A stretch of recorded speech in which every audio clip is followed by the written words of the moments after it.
Dr. NGR Educational and Research Institute, University, Madurai, Chennai.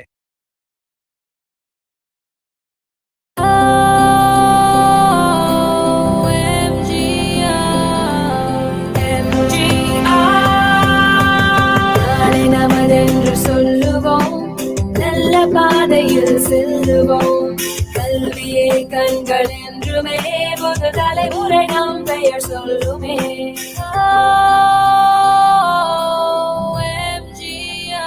Dr. NGR Educational and Research Institute, University, Madurai, Chennai.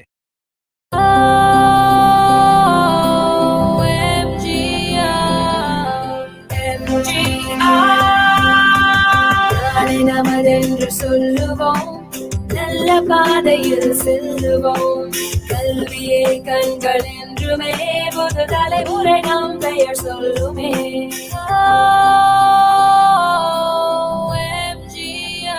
Dr. NGR Educational and Research Institute, University, Madurai, Chennai.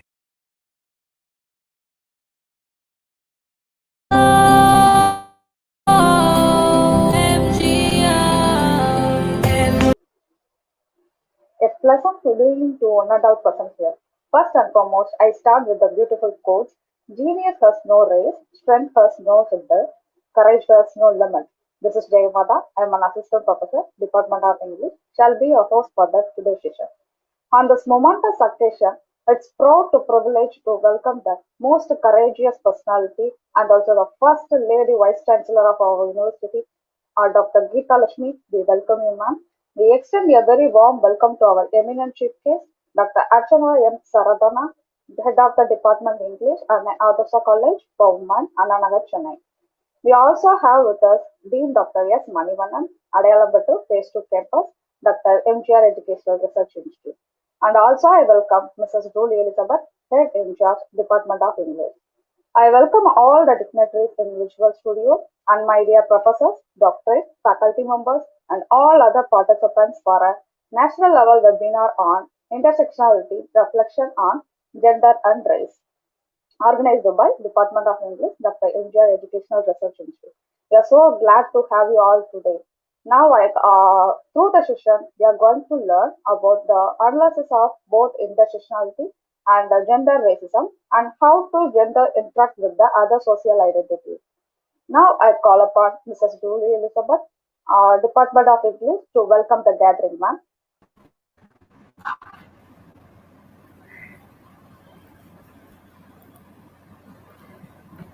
Good evening to one and all. I would like to start with a beautiful quote by Therese May. Nothing is too ugly for this world, I think. It's just that people pretend not to see. I am Mrs. A. Julie Elizabeth, Assistant Professor in Department of English, Dr. MGR Educational and Research Institute. I deem it as my privilege to propose the welcome address for this national level webinar on intersectionality, reflections on gender and race. At the outset, I express my gratitude to our beloved founder, visionary par excellence, Dr. A.C. Shanmugam, and our Honorable President, Engineer A.C.S. Arun Kumar, to conduct various online programs during this crucial situation. It is an honor and privilege for me to Dr. S. Geeta Lakshmi. Dr. S. Geeta Lakshmi is the first Vice Chancellor of our esteemed Dr. MGR Educational Research Institute University. Her radiant smile and empowering talk have always been a magnetic inspiration for all of us at the university. It is an honor that I am very much indebted to welcome our vibrant and dynamic registrar, Dr. C.B. Palanivelu, for this national level webinar. I consider registrar and our young and dynamic Dean, Dr. S. Manivannan, Phase II campus, who has always been inspiring and motivating us in all aspects to bring out different kinds of informative programs to enrich the knowledge of students as well as the teaching during this pandemic time. I am happy to welcome you, sir, and I am happy to welcome Dean Dr. Rajavarman, sir, towards this national webinar. I am delighted to today's session Dr. Archana M. Sardana, Head and Associate Professor, Department of English, Anna Adarsh College for Women, Chennai, who accepted our invitation to convene this national level webinar on intersectionality, reflections on gender and race, which is the need of the hour. We welcome you, ma'am. I'm extremely glad to welcome our Dean, Dr. Mary Thomas, Professor in Department of English, for her constant support and her encouragement to organize this one-day webinar. I'm immensely happy to welcome Dr. M. Chandrasena Rajeshwaran, Head and Associate Professor, Department of English, Dr. MGR Educational and Research Institute. She is a guiding star and always an inspiration to conduct this national webinar.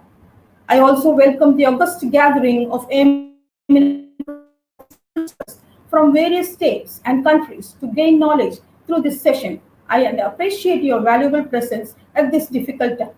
I hope this webinar will be an eye-opener for all the participants across the nation. I would like to welcome all the staffs of English department whose tireless effort and team spirit was a big support to conduct this program.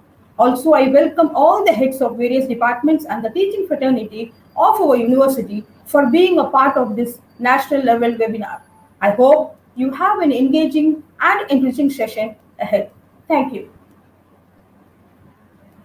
Thank you so much, ma'am. I kindly request all the participants put on your queries in your chat box so that at the end of the session we will clear your all doubts. The feedback from assessment form it will be posted at the end of the session and also available in YouTube description box. It will be activated after 3:50 p.m. It's honor to be called upon the energetic personality Dr. Geeta Lakshmi to deliver the inaugural address now. A very good afternoon on this eve of this national level webinar on intersectionality in racism and gender. Really thank the English department to organize such a kind of webinar. I should thank our Honorable Founder Chancellor, Mr. A.C. Shanmugam, a philanthropist and an educationist, and the President, Mr. Arun Kumar, for giving them, all the faculty, a freedom to do whatever on the educational slide they want to do. And they all encourage us to do the different forms of education. So in that webinar is one form where during this COVID time, we use this online platforms for the faculty development as well as educational programs. So I should thank Manivannan, the Dean, who has made it always, I think, like I want all the deans also to be like him, who always organizes the departments under him to make many educational programs in the campus. Really thank you, Manivannan, for taking such a good initiative. And this is how an institution will progress and improve and improvise with the lot of inputs you give to the departments. And I thank the English department for organizing a webinar. And I want still more to be developed because English is as of now, you know that the new education policy has a 3-language policy in India. And of course, there are many students who do not know English, but this new education policy will help them to acquire the knowledge of English because it is the international language spoken everywhere. And in many of the countries, they provide scholarship to learn English. And here it has become one of the language to be chosen by the as an official language.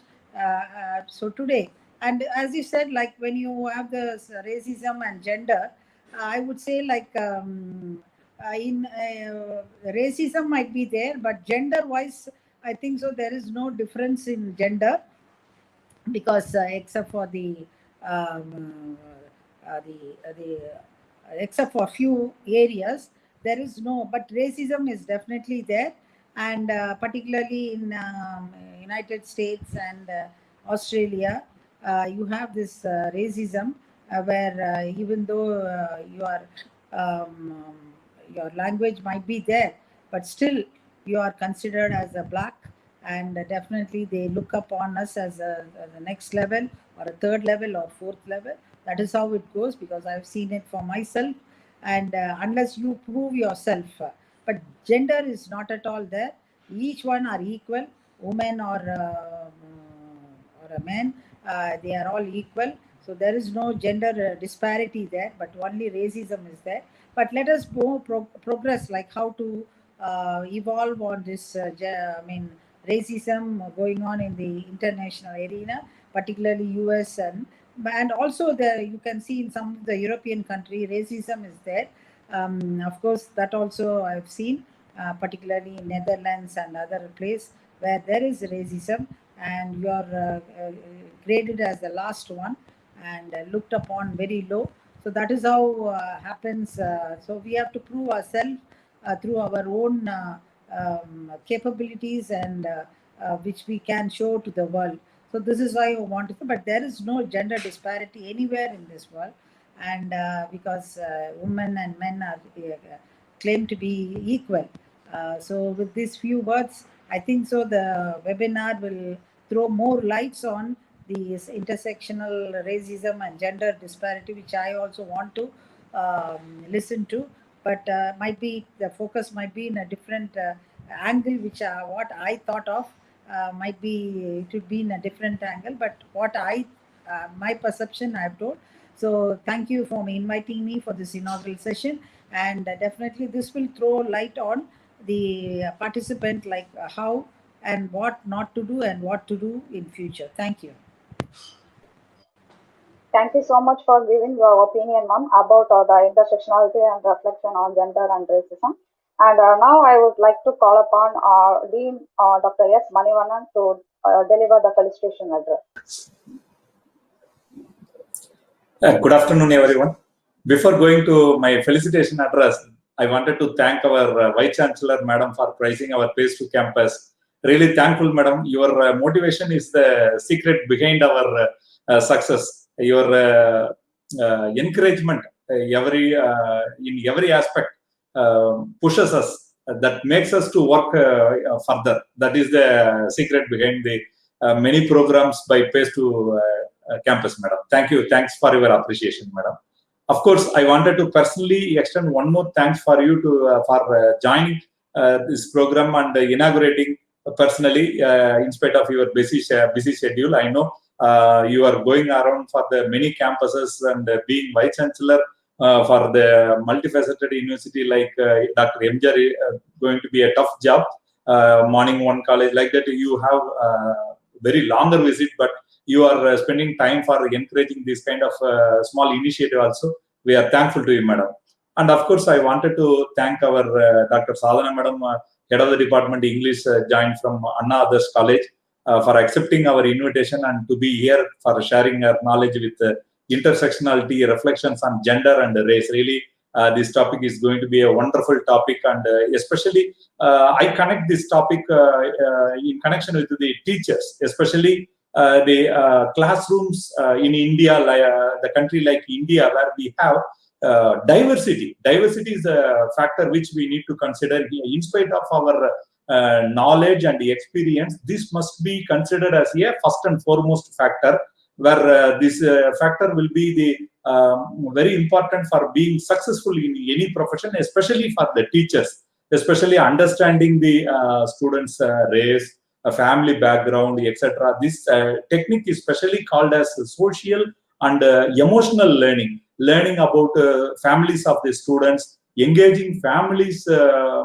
for getting better learning of their children, and affirming a diverse background and giving importance for the family tradition. These will give very good environment for bringing good teaching, learning environment, especially students with various backgrounds, varying backgrounds, student gender, race, then family background, of course. These parameters are going to be very much useful for the teacher also. Understanding them in class will make us to deliver effectively. So this topic is going to be quite interesting for the teachers like all of us. It can be either university level teacher or college level or even school teacher also, this topic is going to be useful one. And of course, I wanted to congratulate Mrs. Julie Elizabeth, the HOD in charge of English department of our campus, along with her team, Dr. Ashni Madam and Ms. Akshaya and Mrs. Jayamata, doing wonderful job for the department for doing this kind of online in YouTube platform. Is not going to be a simple job. I'm really appreciating their effort and congratulating them. As told by our Vice Chancellor, we are expecting many more very good events like today. I wish you all good luck. Thanks for the invitation. Thank you so much, sir. I kindly request Mrs. Akshaya to play the video of chief guest.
Thank you for your fabulous job, Mrs. Akshya, ma'am. It's truly very incredible, ma'am. And thanks for accepting our invitation. And we are immensely honored by your gracious presence. And your aura has lent charm to our occasion, ma'am. Dear participants, kindly request to put on your queries in the chat box so that at the end of the session we will clear your all doubts. The feedback from assessment form it will be posted at the end of the session, also available in YouTube description box. It will be activated at after 3:50 p.m. The e-certificate for the participants will be sent to the registered email ID within 3 working days. Now the most awaited time has arrived. Dear participants, we are rarely get this kind of an opportunity to listen the word of great personality for the day, Dr. Archana M. Saratana, Department of English, Head of the Department of English. Ma'am, we request you to take over the session, ma'am. Good afternoon, everyone. I wish to appreciate the educational landscape created by Founder Chancellor Dr. A.C. Shanmugam and President Engineer ACS Arun Kumar that has benefited scores of students in the city and the country. My heartfelt gratitude to the Vice Chancellor Dr. Geeta Lakshmi and Dean Dr. Manivanan S. for this opportunity. I was really impressed by the knowledge the two important people in the university have on my subject. I'm extremely impressed by it, and I hope that I'm able to build on the framework that both the distinguished and honorable faculty members and the Vice Chancellor have provided me. My thanks to the Department of English, Dr. MGR Education and Research Institute for inviting me to speak today. The topic for my presentation is Intersectionality, Reflections on Gender and Race. Intersectionality is an interdisciplinary and multidimensional concept. It is a very complex term, and it makes us move beyond a single axis gaze and understand in multiple intersecting points factors that shape lives especially of women. I'll be sharing my screen with you so that we are able to understand this concept better.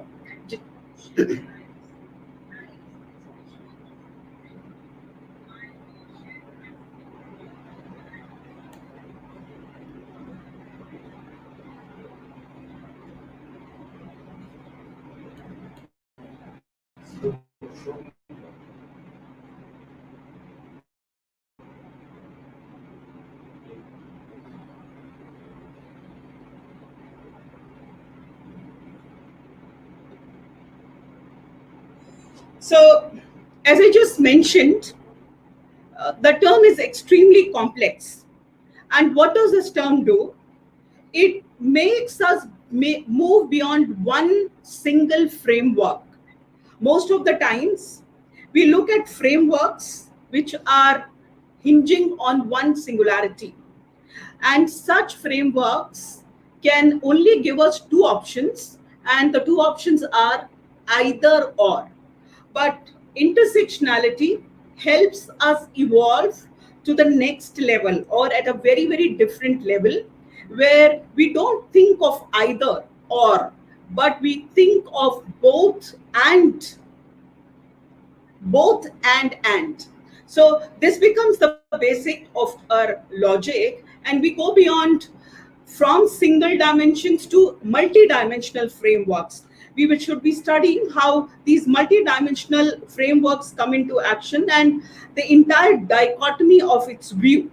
Now, sometimes a single way of looking things can make things simple, but it can also make it very, very difficult. It can, in a way, enforce different kind of divisions. So it's important that we look at both the lenses from a very difficult place to begin with and evaluate a situation from multiple standpoints. So what intersectionality helps us to do is move from singularity to multiplicity, from oneness to multidimensional opportunities and multidimensional standpoints.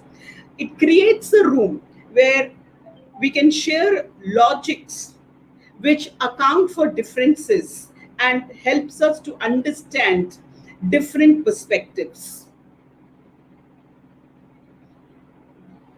This is a very, very interesting piece of painting which was done by the Kenyan artist Jim Chochu. It is a wall mural, and it was inspired by the political activist and poet Stacey Ann Chin. If you look at this painting very carefully, you will find that all oppression is connected, which is a term given by Stacey Ann Chin, has got these slogans and different words written around it. There are these different statements which are written around this one sentence, which comes from the political activist Stacey Ann Chin.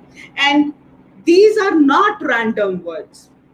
When we look at the wall mural, we think that these are just some random words which have been collected, but that is not the case. These are all very, very important words which have been put in this painting to talk about the interlocking nature of intersectionality.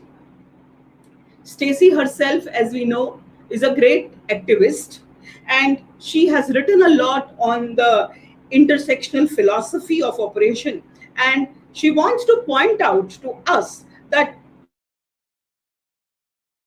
what are the various social issues that can unite us. So a close look at the painting, probably I would urge you all to look at it a little later and see that there is privilege, there is religion, there is class, there is ability, there is sexism. These are all points that we think are randomly given on the painting, but convey a very, very interesting and a very important aspect of oppression. So that is going to be a basic premise, that all lives which are oppressed lives are connected lives. So looking at the definition of the word intersectionality, it is looking at the intersection between gender, race, and other categories of difference in individual lives. It is not only gender which separates me from you. It is not only my race that separates you from your friend. Individual lives are also separated because of social practices, because of the institutional arrangements and cultural ideologies, which are an outcome of these interactions, which have a power on the human mind. So intersectionality is an intersection then of gender, race. I think this slide makes it very clear to us that intersectionality is something that is very varied and complex, and the different versions of intersectionality could be racism, sexism, heterosexism, classism, colonialism, and ableism. Now, we all understand that if you're a certain race, you have a certain privilege. If you have a certain sex, you have a certain privilege. If you have a certain class, you have a privilege. So what we're trying to do here is equate privilege and power with oppression. There are certain social mechanisms that will put us in places of power or in some kind of a privilege, but there are certain things which will oppress us. And this of late has become a very interesting concept because numerous scholars in the past 30-40 years have been looking at this very, very difficult and complicated and little ambiguous way of trying to understand human life. The concept has actually become very popular these days, and I would like to look at the origin of the word. Where does the word intersectionality come from? It was a term which came into prominence after Kimberly Williams Crenshaw, who is an American civil rights activist, a Black feminist scholar, a leading critical race theorist, and a full-time professor, legal professor rather, on issues of gender and race, used it in her arguments through her analysis of 3 court cases. Now, Kimberly Williams Crenshaw has used the term in the year 1989, but there are critics who say that the term has got some earlier articulations as well. And they point out to the Black feminist group Combahee River Collective, which is a Black feminist organization in Boston. And they said in the 1970s that we find it difficult to separate race from class oppression, because in our lives, they are often experienced simultaneously. You cannot say I am experiencing my class and then I experience my sex and then I experience my race. What happens is that you experience all these things simultaneously, and you cannot, again, going back to the same concept that there is no one single axis. There is no one single axis on which you could be oppressed. So this slogan was, or these statements was given by the Combahee River Collective in the 1970s. And I like to also go back a little down into the 19th century as well, when Black feminist writers also confronted this concept of the simultaneity of a women question and also a race problem. So in the wake of Crenshaw's work, though this has gained a lot of popularity and it today has become a common word of usage, but in certain circles, intersectionality has also become a word that we use not only in legal terms, the word that we use not only in sociological structures, a term that we will not use only to understand literature, but it has become a symbol which is of a common usage, and it is a symbol of oppression. Certainly, it does not specify in particular how and when. It can just give you a broad framework, but it does not very particularly tell you how and when. It has got very deep roots, the word, and a very deep reach. And we sometimes feel that the term intersexuality is overused, and sometimes we feel that it is underused.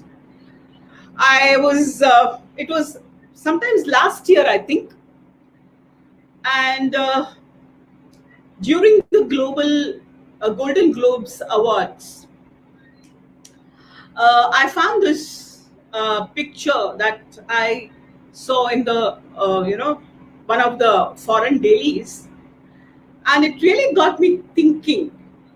Look at that impressive slogan there.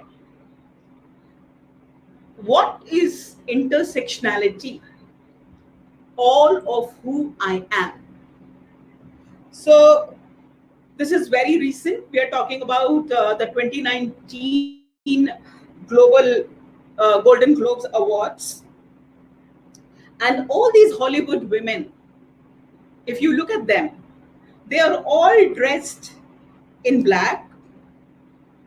They all come from a diverse range of womanhood. They are all Hollywood starlets, and they are reflecting a current conversation which is progressive, a very, very current and a very, very progressive conversation.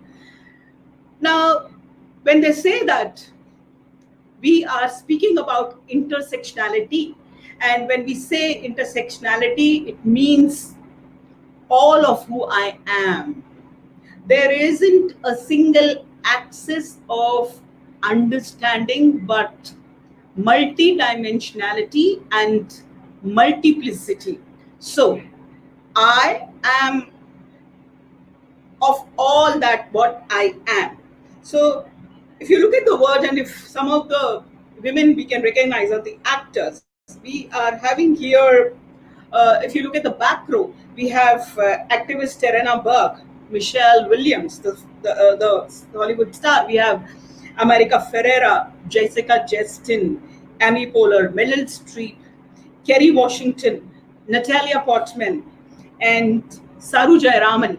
So these are all women who are trying to speak to us about intersectionality in their own way and tell that there is some huge framework in which all women can read, but this framework has got multiple points and multiple sections to it. So what does this mean then? It means that intersectionality has extended beyond the academy, beyond the academia. And how do we know that? We know this when we see that there are discourses on intersectionality in forums such as these. The United Nations Beijing Platform for Action 2000, the Committee on Elimination of Racial Discrimination, and the US Commission on Human Rights also talks about intersectionality. So thereby we can say that intersectionality is recognized the importance of examining the intersection of multiple forms of discrimination. Intersectionality does that fundamentally, that it recognizes, it examines and it recognizes the intersection of multiple forms of discrimination. And when I say the multiple forms of discrimination, I think the next slide will beautifully explain that concept. We are a society which is constantly in pursuit of gender equality. We are looking at being equals. We want to create this world equal. But the point is, how far or how close are we to this equality?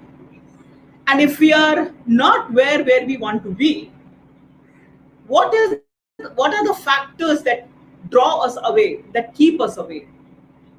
What is it that intersects and stops me from being where I want to be? And I think all these points that I mentioned here, your age, what is your status? Are you a refugee? What is your cultural background? What kind of a background do you have when it comes to your roots? Are you an indigenous person? What is the kind of language do you speak? What is your socio-economic structure? Are you an able person? What is the religion that you follow? What is the caste that you belong to? Are you a migrant worker? Are you a trafficked woman? What is your race? Is it there some reason that people hate you? because of your ethnicity. So, sorry.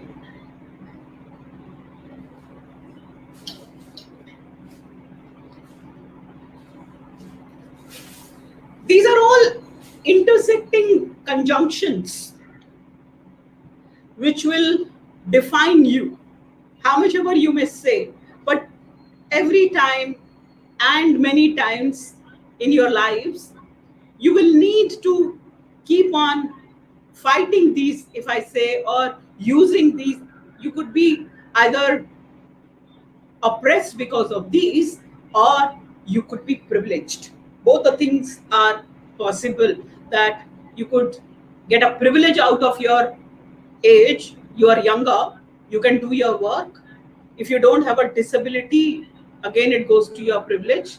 If you are a certain caste, it helps you grow. If you are more able, if you are athletic, if you are attractive, you can achieve many things. If you are an introvert, you are at a disadvantageous position.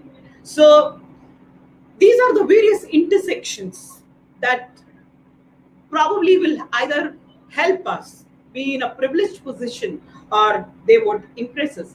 I would like to go back to two important definitions that Crenshaw had given explaining the concept of intersectionality. The most beautiful way that Kimberly Williams Crenshaw described intersectionality was, she said that, consider an analogy to traffic in an intersection, coming and going in all four directions. Discrimination, like traffic through an intersection, may flow in one direction and it may flow in another. If an accident happens in an intersection, it can be caused by cars traveling from one number of directions and sometimes from all of them. So you do not know what is intersecting you where. We've just seen a host of things in the previous slide. Similarly, if a black woman is harmed because she's at an intersection, her injury would result from sex discrimination or race discrimination. But it is not always easy to reconstruct an accident. Sometimes the skid marks and the injuries simply indicate that they occurred simultaneously, frustrating efforts to determine which driver caused the harm. I think very, very self-explanatory. If I am harmed at an intersectionality, I do not know why that harm has come to me. Is it because of race discrimination? Is it because of ableism? Is it because of sex discrimination? But the point is that I am injured. I have been discriminated. So this is a seminal definition of intersectionality given by Crenshaw, which explains the concept extremely beautifully. What does this mean then? It means that Crenshaw is looking at intersectionality as a metaphor. And she says, I was simply looking at the way all of the systems of oppression overlap. But more importantly, how in the process of that structural convergence, rhetorical politics and identity politics based on the idea that systems of subordination do not overlap would abandon issues and causes and people who actually were affected by overlapping systems of subordination.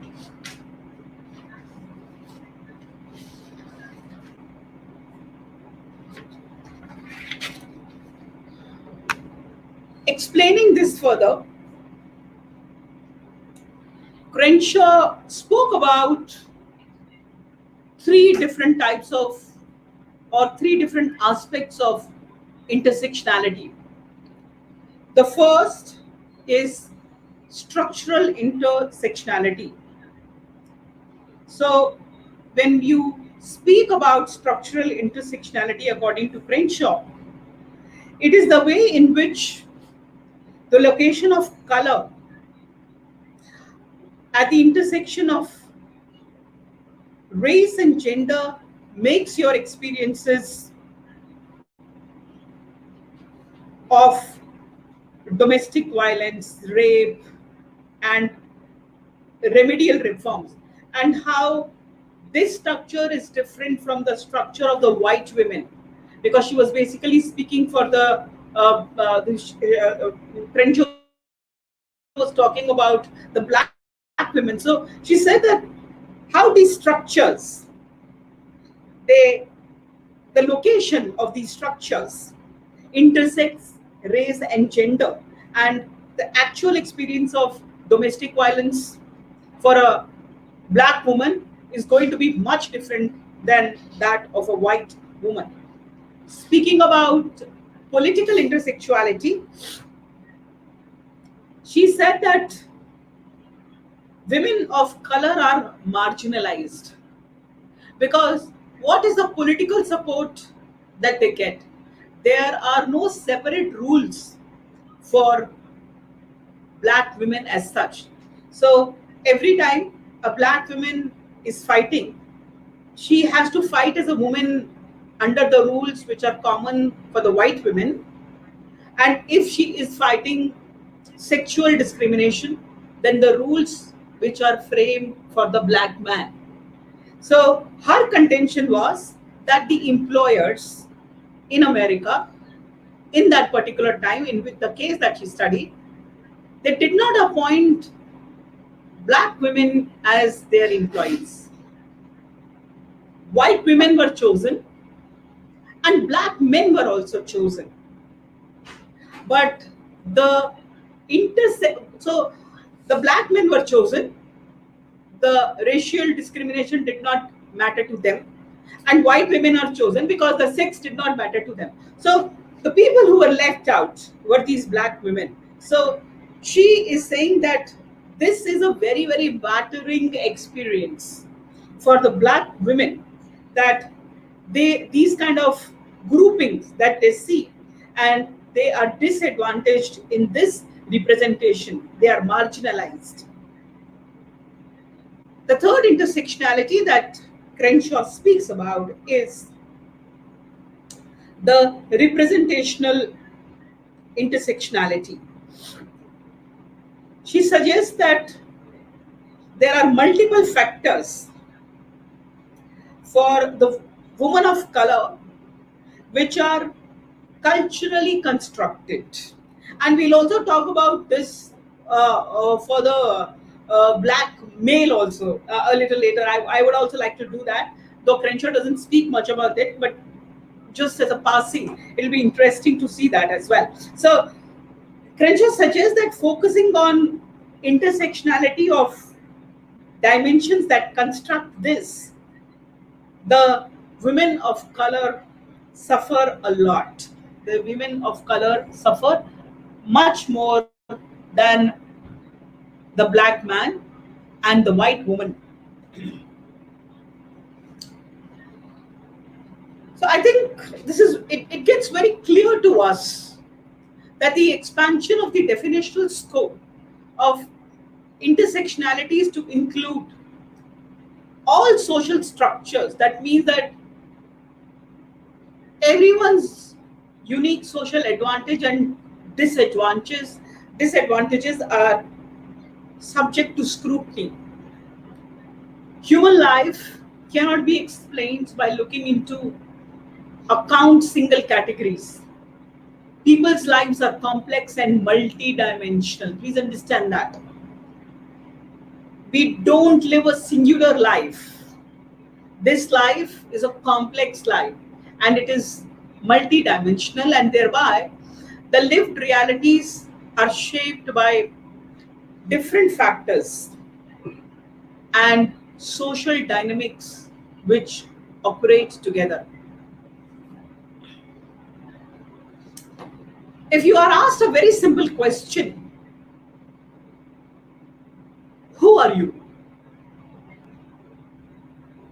I think it's a very difficult question to answer, because you know that the answer to the question who you are goes back to make you think of your individual identity. And when you're talking of your individual identity, you cannot describe yourself completely in just one sentence, or effectively in one sentence. Or if you just say, I'm a woman, or I'm a Muslim, I'm upper class, my affiliation, this is my political affiliation, it still would not narrate your entire story. Right? So answering the question who you are is extremely difficult, and it's quite complex because it takes into account many things. So here again we are at a transactional point, because identity constitutes your role, social status, personal history, and the future aspirations. The future aspirations can be of a group, or it can be of an individual, and this has a multifaceted composition. Things get difficult for women. I have tweaked this cartoon a little, because I am talking about individual identities. Look at these two women. One woman has only her eyes uncovered.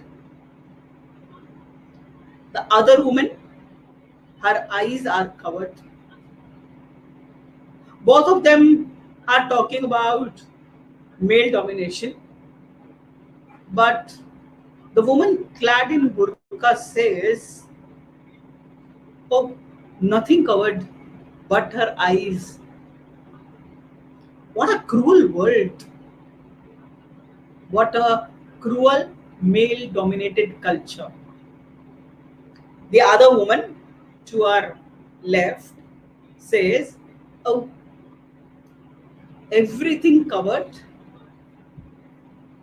but her eyes. What a cruel male dominated culture. Now, how both of them are same? We always believe that women are a homogeneous sect, if I can use the word, that women are homogeneous. But what is happening here? We see that the social circumstances there have given them a certain kind of a social understanding of who they are, what they do, and they attribute it to their culture. So the culture goes on to play a very important role in this. Another cultural excess that I would like to deal or share with you is, this is a very old ad, not very old, like sometimes in the 1960s, and this is an ad for Mr. Legs. And look at the tagline of the ad.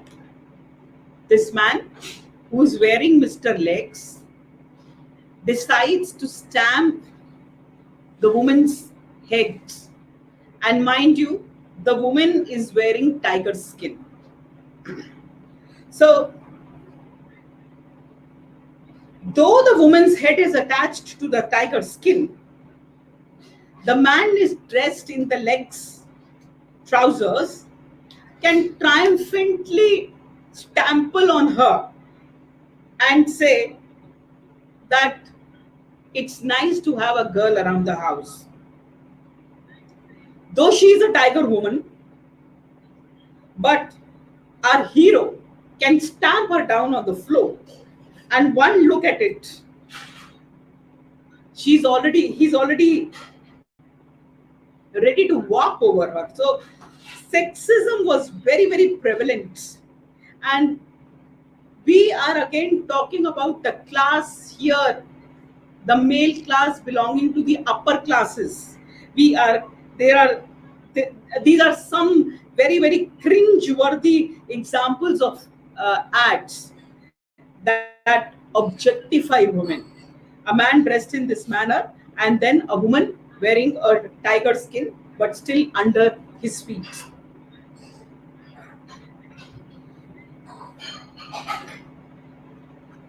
Now, having given us the look at the framework of how intersectionality works, what are its main tenets, what are its main frameworks. I am an English professor and I teach English. I'm an English teacher. It is very important for me to understand how intersectionality and fiction are related. How is it that we study intersectionality as a theory and understand the different genres of creative writing? Vivian M. May has given this very beautiful definition, and she said that fiction, for instance, can encapsulate a both and a intersectional worldview and offer nuanced ways of thinking about relational power, complex subjectivity, and structural inequality.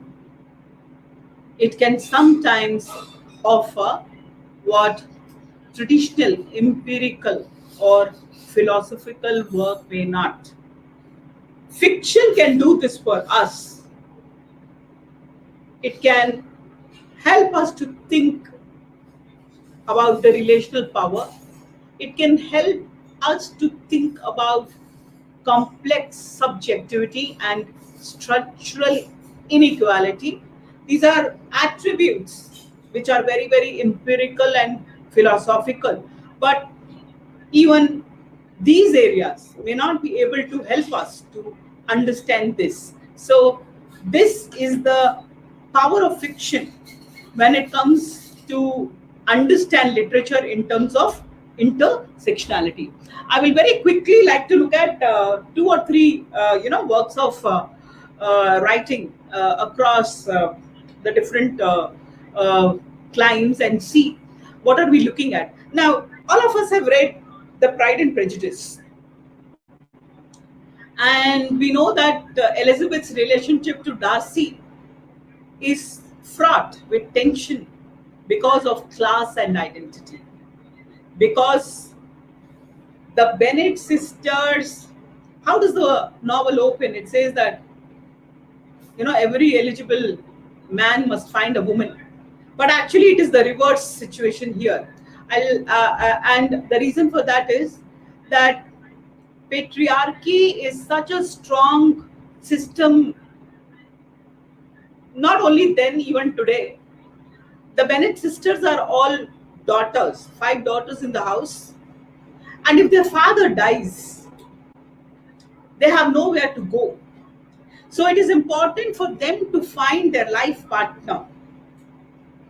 Although Jane Austen was ahead of times, but still she could only talk about the woman of her class.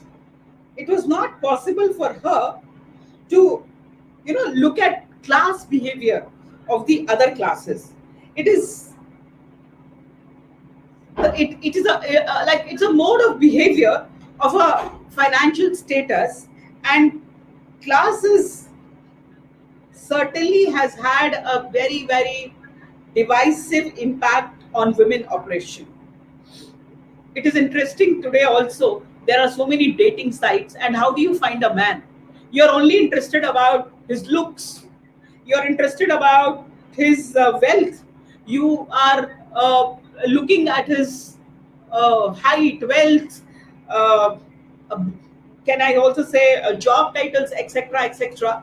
And so probably Darcy's profile will still be a great profile on shadi.com, because uh, he characters such as these still matter. But women belonging to middle and the lower classes are susceptible to monetary needs, and for which they will have to keep on making sacrifices. And that is why we find Elizabeth, cleaning her shoes after that walk. So Elizabeth's relationship to Darcy has got a very strong connect to identity of the class and the gender and the race to which she belongs, or where she is. Class plays a very, very important role there. Having said this about Pride and Prejudice, I will also like to draw your attention to another recent example of intersection between gender and identity and social classes. There is this book which is written by Dewell Hill, and it's called When You Marry. It gives you fascinating insights into gender roles and social assumptions. It talks about the class and the privilege. It tells you how a black man may not be suitable for a white woman. It is atrocious. If you read the book, it disturbs you that why is it that such things are being said. But then the point is that it was also released sometimes in the 1960s, and it has an intersection of gender, and it has an intersection of class, and race plays a very predominant role in the construction of the whole class ambition during the time.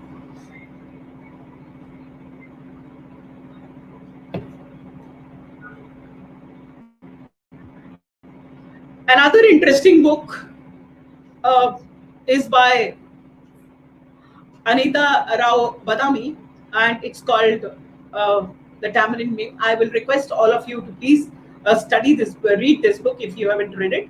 And it essays the multiple roles which keep on shifting contextual identity from the cult of domesticity to the cult of true womanhood. Women as a gender is victimized in a motion. I mean, we all think that, oh, women are not victimized. It is an outdated, notion.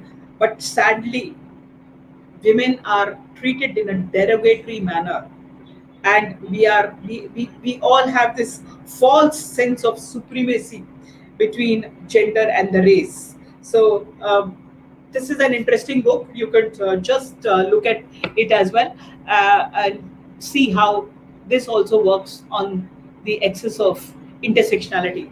Another interesting book that I would like to mention is Notes of a Native Son by James Baldwin. Now, Baldwin was also ahead of his times. There are so many intersectional elements in this work.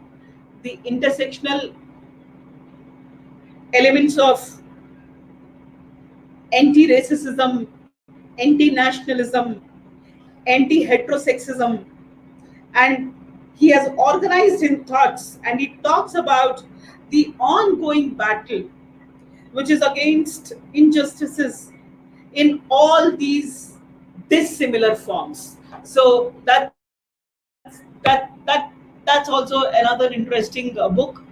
I would also like to speak about the black male when we talk about intersectionality. The black male is always looked at someone inhumanly powerful. He's looked at a predator. He's considered to be animalistic. He's considered to be someone who's lustful of white women. He's savage, and he's also considered to be violent. So this also creates some kind of difficulty for the black man. I think I have come to the end of my talk, and for those who would like to study and read ahead and go further into this concept of intersectionality, I've given to you a suggested reading. You can all have a look at it, and if possible, if it impresses you, you could try and read some of these books. One also by an Indian writer, Animals People. It's a lovely book. Try reading it. And you should also look at some of the animal imageries that Indra Sinha points out in that text. So here is a reading list for all those who are interested in delving further deep into the concept of intersectionality. And I think I like to close with two very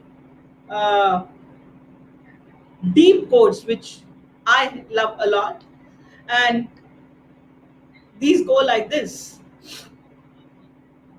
courage is not defined by those who fought and did not fall, but by those who fought, fell, and rose again.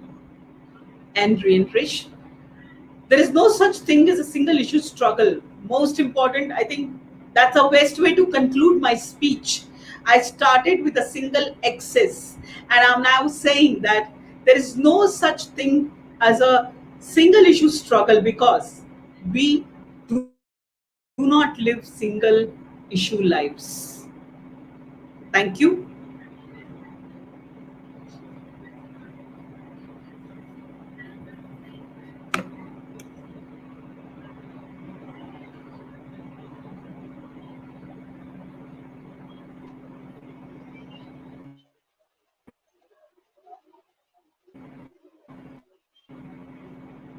Thank you so much, ma'am. That was really an extraordinary speech, and for sharing your deep knowledge with us, ma'am. And it surely helped us to understand this topic. And also, I collect a few questions for you, ma'am. How the first question is, how does the violence you contribute to intersectional experience, ma'am? Can you please tell me, ma'am?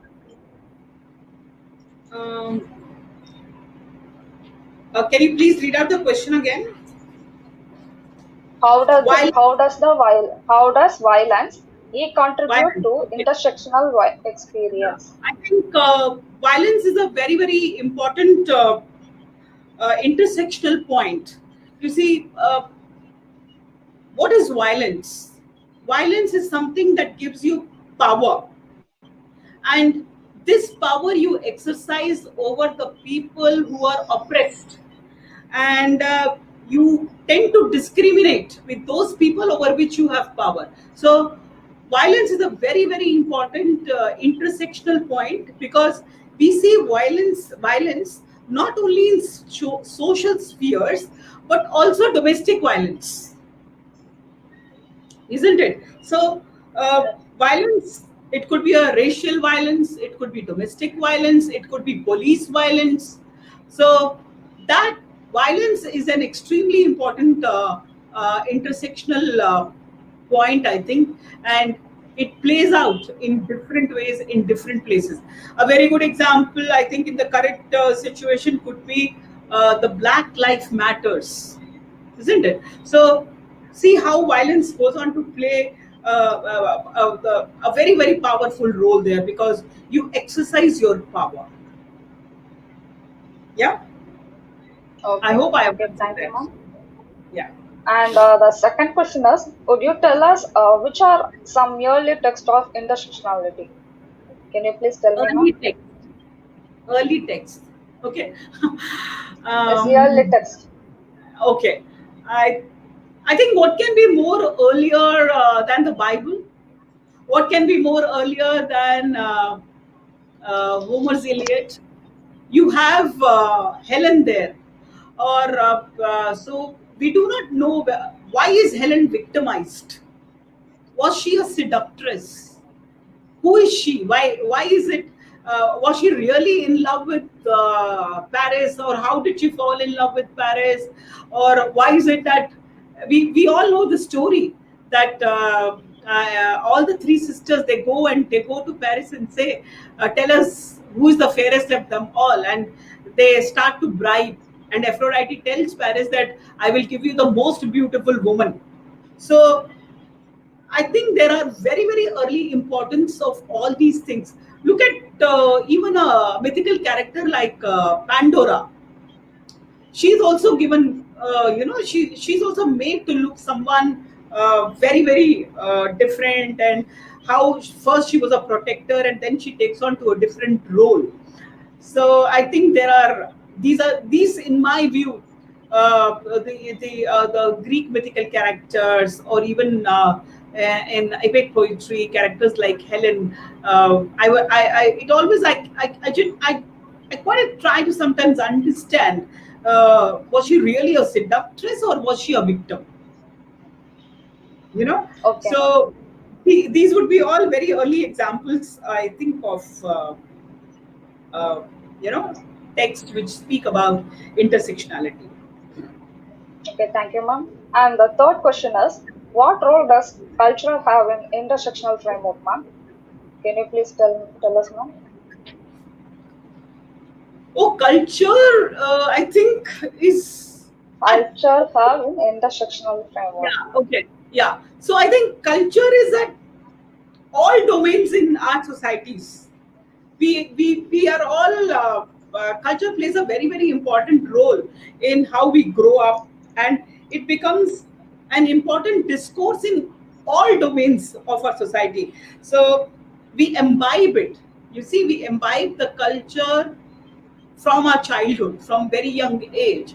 So culture is also very, very great in intersectional point, and from childhood we keep on imbibing it, and sometimes few things we think are blasphemous because our culture has taught it.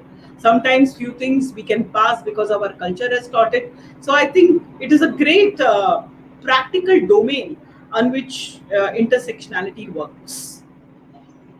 Okay, thank you, ma'am. And one more question, ma'am. An individual's particular experience are different and unique, so can there be a solution? Can you please tell me that, ma'am? Okay, yeah. Solution. Uh, I see. All women have different experiences. All women are subject to gender discrimination, and all of them have a different experience. So I don't think there's any easy solution. We are still fighting for gender equality. We are still fighting for uh, racial discrimination. So this is we are a long way away from this, and I don't think, in my view, I could be very pessimistic that there is a very there's any easy answer to it, or there is a very quick fix kind of a solution to it.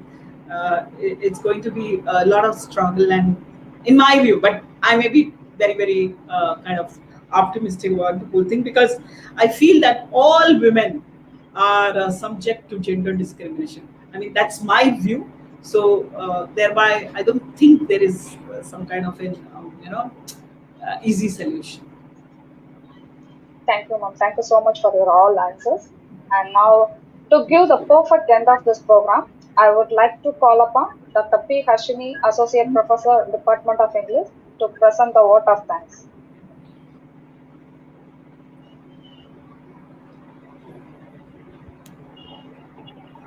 A warm and pleasant good evening to everyone connected here. It gives me immense delight to perform the wonderful task of proposing the vote of thanks for this one-day national level webinar on intersectionality, reflections on gender and race. At the very outset, let me accord my heartfelt appreciation to our resource person of today, the friendly, compassionate, humble, and erudite Dr. Archana M. Sardana, Associate Professor and Head, Anna Adarsh College for Women, Chennai. Her topic on intersectionality made us clearly understand the way it was conceptualized and how the notion as an analytical tool gives people better access to the complexity of the world and of themselves.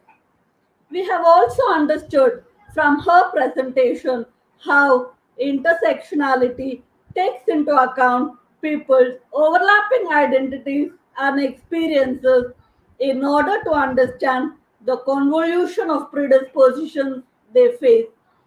So it was overall a splendid presentation, and no amount of words would be sufficient to thank Dr. Archana for the valuable time she spent enlightening us today. Ma'am, we owe our gratitude to you in large measure for taking time off from your busy schedule to inspire us with your power packed presentation. Dear participants who have gathered here from all over the nation, I am extremely grateful to you all for rendering such enthusiastic support throughout the program. We take pride in dedicating the success of this webinar to you all. Keep supporting us always.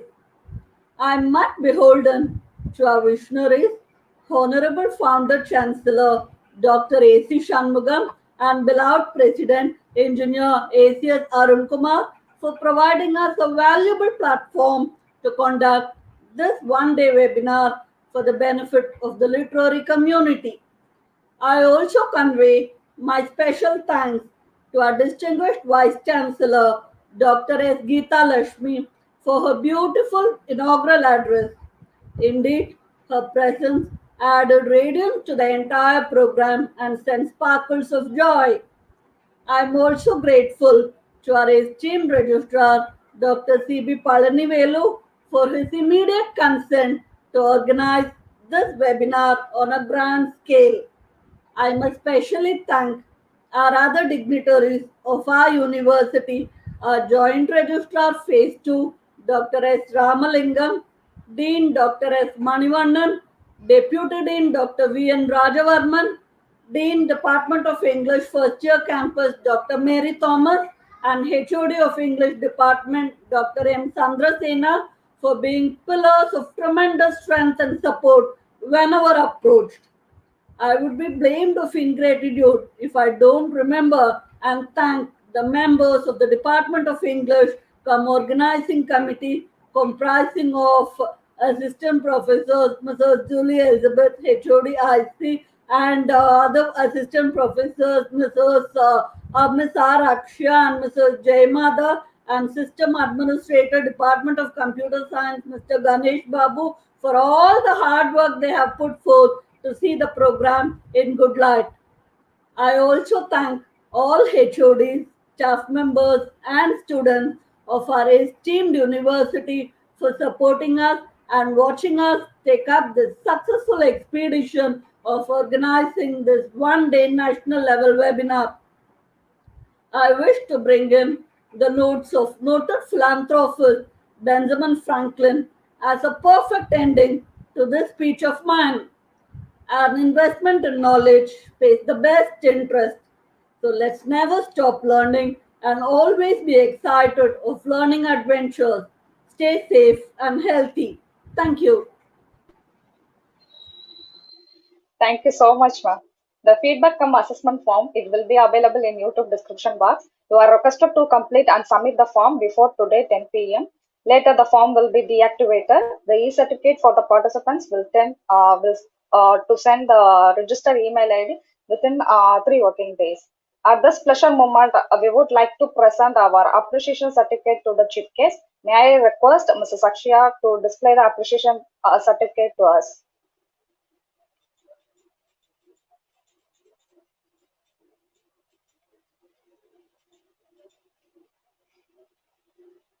Thank you so much, ma'am.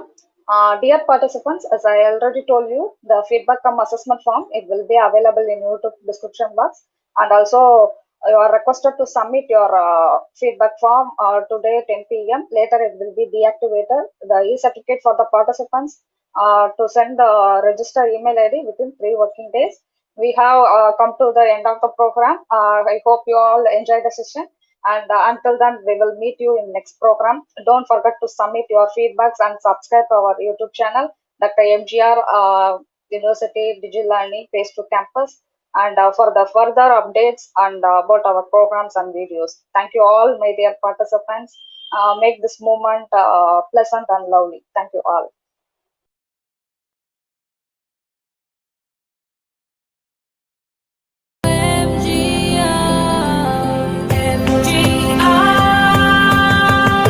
நமதென்று சொல்லுவோம், நல்ல பாதையில் செல்லுவோம்.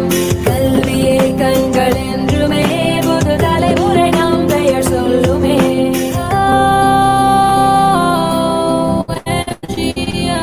Dr. MGR Educational and Research Institute, University, Chennai.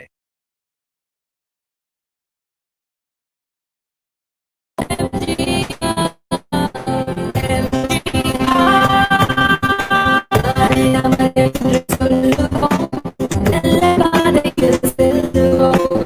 கல்வியே கண்கள் என்றுமே புது தலைமுறை நம் பெயர் சொல்லுமே.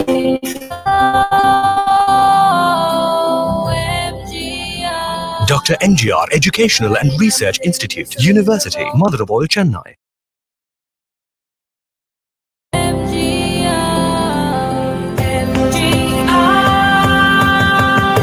நமதென்று சொல்லுவோம், நல்ல பாதையில் செல்லுவோம்.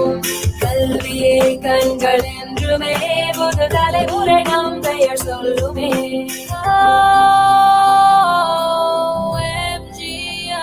Dr. MGR Educational and Research Institute, University, Motherboil, Chennai.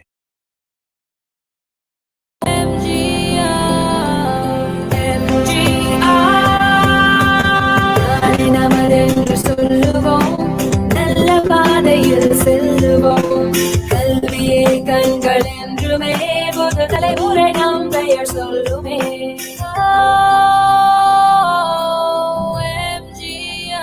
Dr. MGR Educational and Research Institute, University, Motherboil, Chennai.